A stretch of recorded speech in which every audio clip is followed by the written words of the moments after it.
मध्य प्रदेश, राजस्थान और छत्तीसगढ़ में बीजेपी की प्रचंड जीत के बाद बीजेपी प्रोटोकॉल संयोजक आलोक अंजन ने कहा 2029-2030 की तैयारी करें घमंडिया गठबंधन। मध्य प्रदेश, छत्तीसगढ़ और राजस्थान में प्रचंड जीत कर क्या कहना चाहेंगे आप? सबसे पहले आपके चैनल के माध्यम से मैं तमाम देशवासियों को प्रणाम करता हूं, नमस्कार करता हूं। ये प्रचंड जीत ये दर्शाता है कि 2024 में अब मोदी जी को कोई नहीं रोक सकता है लाने से। पूरी भाजपा की टीम, पूरे लोग, हमारे देश के जितने भी वोटर हैं, सब ने मन बना लिया है कि हम लोग इस बार 2024 में फिर से हैट्रिक लगाकर मोदी जी की सरकार को लाएंगे और भाजपा को भारी मतों से जिताएंगे। इस जीत को आप देखते हुए ये कह रहे हैं कि 2024 में कोई नहीं रोक सकता, और एक तरफ इंडिया गठबंधन पूरे देश के विपक्ष राजनीतिक पार्टियों को लेकर 2024 के चुनाव की तैयारी में लग चुकी है। देखिए, मैं तो एक सलाह देना चाहता हूँ इंडिया गठबंधन को कि जिस तरह से 4 राज्यों का भी चुनाव परिणाम कल आया है, एमपी में, मध्य प्रदेश में 164 सीटों से हम लोगों ने जीत हासिल किया। राजस्थान में भी हम लोगों ने कुल 115 सीट जीता है और छत्तीसगढ़ में भी 54 सीट हम लोगों ने जीता है। और एक जगह जहां हम लोग एक पे थे, तेलंगाना, आज हम लोग वहां पे 8 जीत हासिल किए हैं। 8 सीट हमारे झोली में है। तो चारों के चारों को जीत की तरफ देख रहे हैं आप? हम चारों को जीत इसलिए देख रहे हैं कि जहां हम लोग कुछ नहीं थे वहां भी हम लोगों ने जीता है। और अगली बार जब चुनाव होगा उसमें हम लोग लगभग 50-60 सीटों से आगे रहेंगे। उस बार भी तेलंगाना में भी अब की बार सरकार मोदी सरकार होगी, भाजपा की जीत होगी।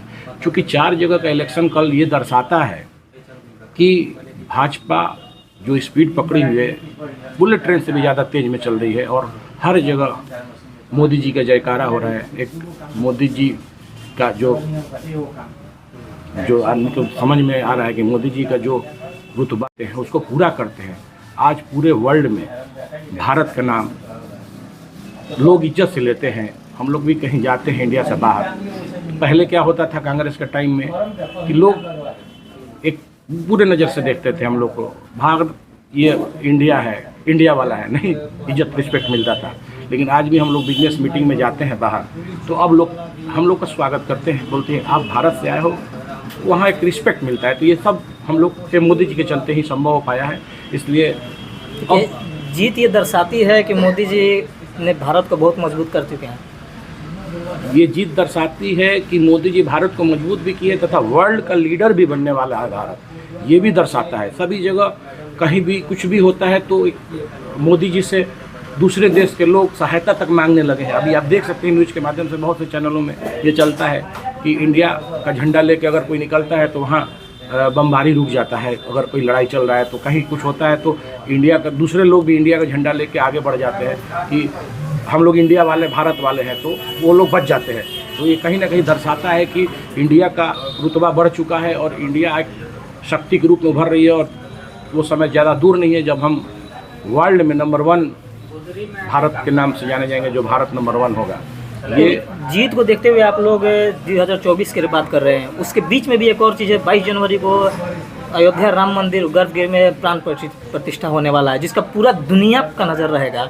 उसके बाद क्या होने वाला है, क्या रिकॉर्ड बनाएगी 2024 में सरकार? देखिए, 2024 में 22 जनवरी जो एक दिन होगा वो सुनहरे अक्षरों में लिखा जाएगा। क्योंकि ये राम मंदिर का मुद्दा बहुत साल पुराना चला आ रहा था, कांग्रेस ने कुछ नहीं किया, हमारे मोदी जी ने, मैं उनको प्रणाम करता हूँ, वो इस तरह का काम किए कि आज हमारे प्रभु श्री राम जी का प्राण प्रतिष्ठा 22 जनवरी को अयोध्या नए मंदिर में होने वाला है। और उसमें जब 22 जनवरी को प्राण प्रतिष्ठा होगा तो इंडिया ही नहीं पूरे वर्ल्ड लोग देखेंगे और एक उस दिन का अलग ही माहौल होगा, वो एक उल्लास होगा, पर्व मनाया जाएगा। और ये दिन का इंतज़ार हम लोग को है कि 22 जनवरी कब आए, जल्द से आए और हम लोग उस दिन का पूरा एक पर्व की तरह मनाएं और पूरे वर्ल्ड के लोग इसको देखेंगे।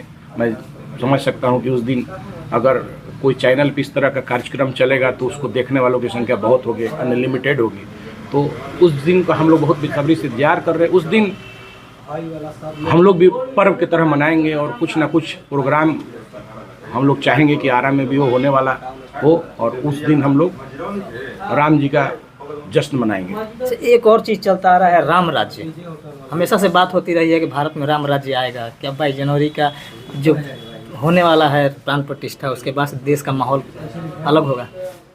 22 जनवरी राम राज, देखिए हम लोग सनातनी हैं और जो भी सनातनी हैं, जो भी सनातन को आगे ले जाना चाहते हैं, साधु संत हो, हम लोग हो, बहुत से लोग हैं, तो वो राम राज की ओर अग्रसर हैं। और 22 जनवरी के बाद मुझे लगता है कि राम राज हमारा आ जाएगा। फुल बहुमत से हम लोग 2024 भी जीत रहे हैं और हमें लगता है कि जब 22 जनवरी जब पूजा अर्चन हो जाएगा तो हम लोग, हमारे मोदी जी कुछ ना कुछ अनाउंस करेंगे और राम राज तो आना तय है। इसमें कोई नहीं रोक सकता, कोई दुनिया की शक्ति भी नहीं रोक सकती है राम राज लाने से, क्योंकि हमारा राम आदर्श है और हम लोग उन्हीं के वंशज हैं। तो राम राज तो आना तय है। जो राम राज नहीं लाना चाहते हैं, मैं उनको आग्रह करता हूं कि आप इंडिया भारत छोड़ दें और दूसरे देशों में चले जाएं। आप अगर राम को नहीं मानते हैं तो आपको देश छोड़ देना होगा और आप दूसरे देशों में चले जाएं। एक तरफ विपक्षी पार्टियों का लगातार धावा बोला जा रहा है कि मोदी हटाओ देश बचाओ, क्या कहेंगे इसको लेकर? देखिए, जो कह रहे हैं वो इतने सालों से, देखिए कितना साल हो गया देश को आज़ाद हुए, इतने सालों में उन्होंने क्या किया? केवल कर्ज लिया, भ्रष्टाचार हुआ, घोटाला हुआ, प्रोग्रेस के नाम पे जीरो, कुछ नहीं था। देश आज 10 सालों में मोदी जी ने जो कर दिखाया, वो असंभव को संभव किया उन्होंने। 3 तलाक को रोका उन्होंने, राम मंदिर का निर्माण करवाया, बहुत से ऐसे कार्य है जो मैं अभी बोलूँगा तो बहुत समय बहुत ज़्यादा लग जाएगा। तो जो मोदी जी ने 10 सालों में किया, आज उनका फिर सरकार आएगी, हम लोग मोदी जी को हैट्रिक जिताएंगे और भाजपा केंद्र में तीसरी बार सरकार बनेगी।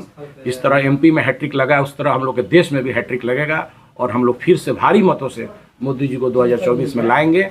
नहीं, एमपी में भी हैट्रिक लगा है। देखिए, हैट्रिक इस बार देश भी लगाएगी और मोदी जी को तीसरी बार हम लोग बहुत मतों से जिता के, भारी मतों से जिता के इस बार भी हम लोग। क्या लगता है 10 साल बेमिसाल के हिसाब से अगली बार सरकार बन जाएगी? ये जो जीत दर्शाता है, जो 4 स्टेट में लगा है जीत का तड़का, ये हम लोग चौथे को भी हम लोग जीत में इसलिए मानते हैं कि तेलंगाना में हम लोग की मात्र 1 सीटें हुआ करती थी, आज 8 सीटें हैं। तो अगली बार सरकार बनेगी तो इसको भी हम लोग जीत के ही नज़रिया से देख रहे हैं। और ये तीनों चारों जगह पे जो इलेक्शन हुआ है वो दर्शाता है कि 2024 में भाजपा के बहुमत सरकार बनेगी और सभी लोगों ने मोदी जी पे विश्वास किया है। मोदी जी की गारंटी जो दिया है, वो देश ने उनको, अपना देश की जनता ने भी उनको गारंटी दिया है कि 2024 में आप ही की सरकार बनेगी। इस जीत में एक अलग चीज़ देखा जा रहा है कि ईवीएम हैक की जो बातें होती थी, हर बार जब भी बीजेपी जीतती थी तो ईवीएम हैक होती थी, अभी तक किसी का बयान नहीं है इसको लेकर। उनके पास अब बचा ही कुछ नहीं है बोलने के लिए।